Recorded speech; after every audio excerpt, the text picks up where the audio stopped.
ఈరోజు మనమైతే బాపట్లలో ఉన్నాము. ఈరోజు మనతో పాటు చెన్నుపాటి హైమావతి గారు అయితే ఉన్నారు. టీడీపీ పార్టీకి సంబంధించి బాపట్ల నియోజకవర్గం టీడీపీ అధ్యక్షురాలు అనమాట, మహిళా అధ్యక్షురాలు. అయితే ఇప్పుడు ఆమెతో మాట్లాడి తెలుసుకుందాం, అసలు ఇక్కడ వైసీపీ పార్టీ అధికారంలోకి వచ్చే అవకాశం ఉందా, టీడీపీ పార్టీ అధికారంలోకి వచ్చే అవకాశం ఉందా, అసలు అభివృద్ధి జరిగిందా లేదా అనే విషయాల మీద మేడం గారిని అడిగి తెలుసుకుందాం. నమస్తే అండి.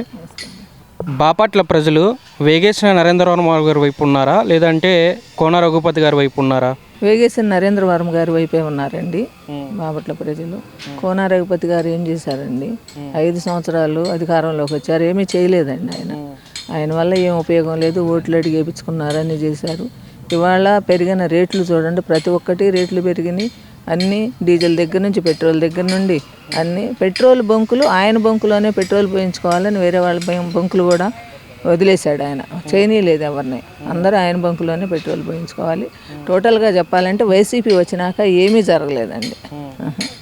ఏది ఆయన ఇస్తానన్న పథకాలు ఏమొచ్చినాయండి? కొంతమందికి మొన్న ఈ మధ్య ఒక గుడ్డామండి, ఆమె అది పెన్షన్ తీసేసాడండి. ఆమె ఏం చేసిందండి పాపం? ఆమె చచ్చిపోయిందండి ఆ పెన్షన్ తీసేసేసరికి. ఇంకెలా ఆమె బ్రతికేది అలా? కాబట్టి అతని వల్ల చాలా దురాఘాతాలు జరిగినాయండి. టోటల్గా వైసీపీ ప్రభుత్వం అసలు పనికిరాదండి. నెక్స్ట్ వైసీపీ ప్రభుత్వం వచ్చిందంటే ప్రజలు ఇక్కడ ఉండరండి. చాలా మంది వలస వెళ్ళిపోతారు. కొంతమంది ఆంధ్ర రాష్ట్రాన్ని వదిలేసి పక్క రాష్ట్రాలకు వెళ్ళిపోతారు. జరిగేది అది. జనాలు చూసుకుంటే పథకాలు అందుతున్నాయి అని వైసీపీ నుంచి చెప్తా ఉన్నారు నాయకులు. ప్రజలందరికీ కూడా 99% పథకాలు మేము వాళ్ళకి ఇచ్చామని చెప్తా ఉన్నారు. టీడీపీ నుంచి ఏమో నన్ను గెలిపిస్తే ఈసారి అభివృద్ధితో పాటు పథకాలు కూడా మేము కూడా ఇస్తామంటున్నారు. అసలు మళ్ళీ 2024లో ఏ పార్టీ అధికారంలోకి వస్తుంది? ఈ 2 పార్టీలు సంబంధించిన నాయకులు పైన చంద్రబాబు నాయుడు గారు వస్తారండి డెఫినెట్గా. ఇక్కడ నరేంద్రవర్మ గారు వస్తారు, అందులో డౌట్ లేదు. వైసీపీకి సరే అవకాశం ఇవ్వరా? అవకాశం ఇవ్వరండి, అసలు ఆయనకి వెయ్యరు. ఏమో ఎవరో ఒకళ్ళిద్దరు మనం చెప్పలేము, కానీ ఎక్కువ శాతం నరేంద్రవర్మ గారు ఇక్కడ నెగ్గుతారు. అక్కడ పైన చంద్రబాబు నాయుడు గారు వచ్చేది ఖాయం. ఆయన వస్తేనే రాష్ట్ర అభివృద్ధి జరుగుతుంది, ఆయన వస్తేనే మనకు రాజధాని వస్తుంది, ఆయన వస్తేనే యువతకు ఉపాధి కలుగుతుంది, యువతకి జాబ్స్ రావాలన్నా ఏది చేయాలన్నా ఆయన వస్తేనేనండి. అంత మెజార్టీ రావచ్చు వేగేసిన నరేంద్రవర్మ గారికి?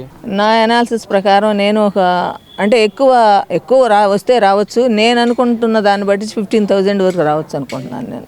ఇక్కడ సేవా కార్యక్రమాలు ఏమైనా చేశారా ఆయన, లేదంటే ఓన్లీ పార్టీ పరంగానే కాదండి, ఆయన వ్యక్తిగతంగానే చేశారండి. ఆయన ప్రజలకు మంచినీళ్ళు లేకపోతే సరఫరా ఇవ్వటం, మంచినీరు 5 రూపాయలే డబ్బాకి. 5 రూపాయలకి ఎక్కడ వస్తున్నాయండి డబ్బాలు?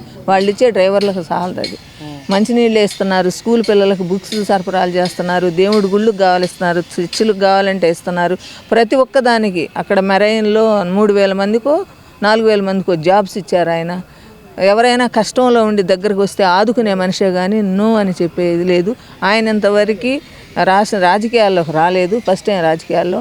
ఆయన ఓనుగా సంపాదించుకున్న సంపాదనే ప్రజలకి పెడుతున్నారు.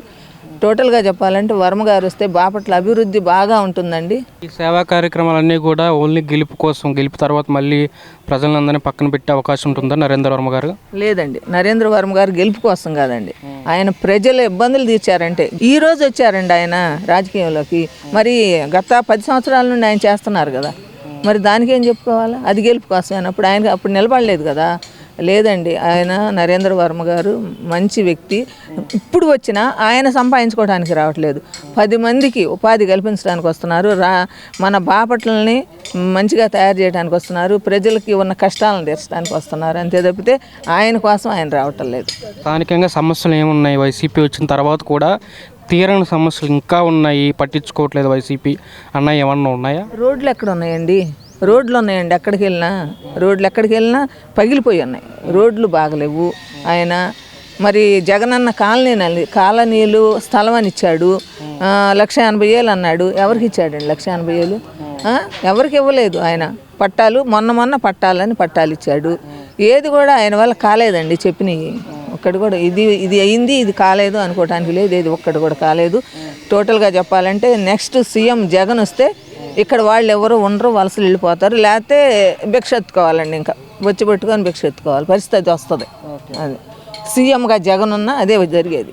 ఇక్కడ వాళ్ళు సరిగ్గా చేయట్లా. ఆయన ఎమ్మెల్యేలు ఎవరు ఏం చేస్తున్నారండి? ఎవరు ఏం చేయట్లా. ఇప్పుడు కోనారాపతి గారు ఏదో కొన్ని రోడ్లు వేసారండి, దానికి ఆయనకు కొంచెం ఆదాయం వస్తుంది కాబట్టి ఆ రోడ్డు వేశారు, లేకపోతే అది కూడా రోడ్డు వేయకపోవచ్చు. తన సంపాదన కోసం వేసుకున్నారు.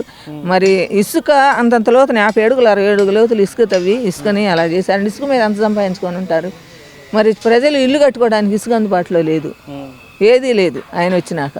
పక్కాగా అయితే ఈసారి వేగేష్ నగర్ రావచ్చు అంట. వేగేష్ నగర్ వస్తారు, మన బాపట్ల అభివృద్ధి చెందుతుంది, ప్రజల ఈ బాగోగులన్నీ చూస్తారు. మాకు ఆయన మీద నమ్మకం ఉంది, మేము ఆయన్ని గెలిపించుకుంటాం. చూశారు కదా, హైమావతి గారు ఒకటే అంటున్నారు, నెక్స్ట్ 2024లో సీఎంగా చంద్రబాబు గారు ఉంటారు. అక్కడ స్టేట్ వైజ్గా మాట్లాడుకుంటే ఇక్కడ బాపట్లలో మాత్రం వేగేష్ నరేంద్ర వర్మ గారు ఎమ్మెల్యే అవుతారని ఆయన మేడంగా పక్కాగా అయితే చెప్పేస్తున్నారు. అయితే మరొక ఇంటర్వ్యూలో మళ్ళీ కలుద్దాం. అంతవరకు సెలవు, నమస్కారం.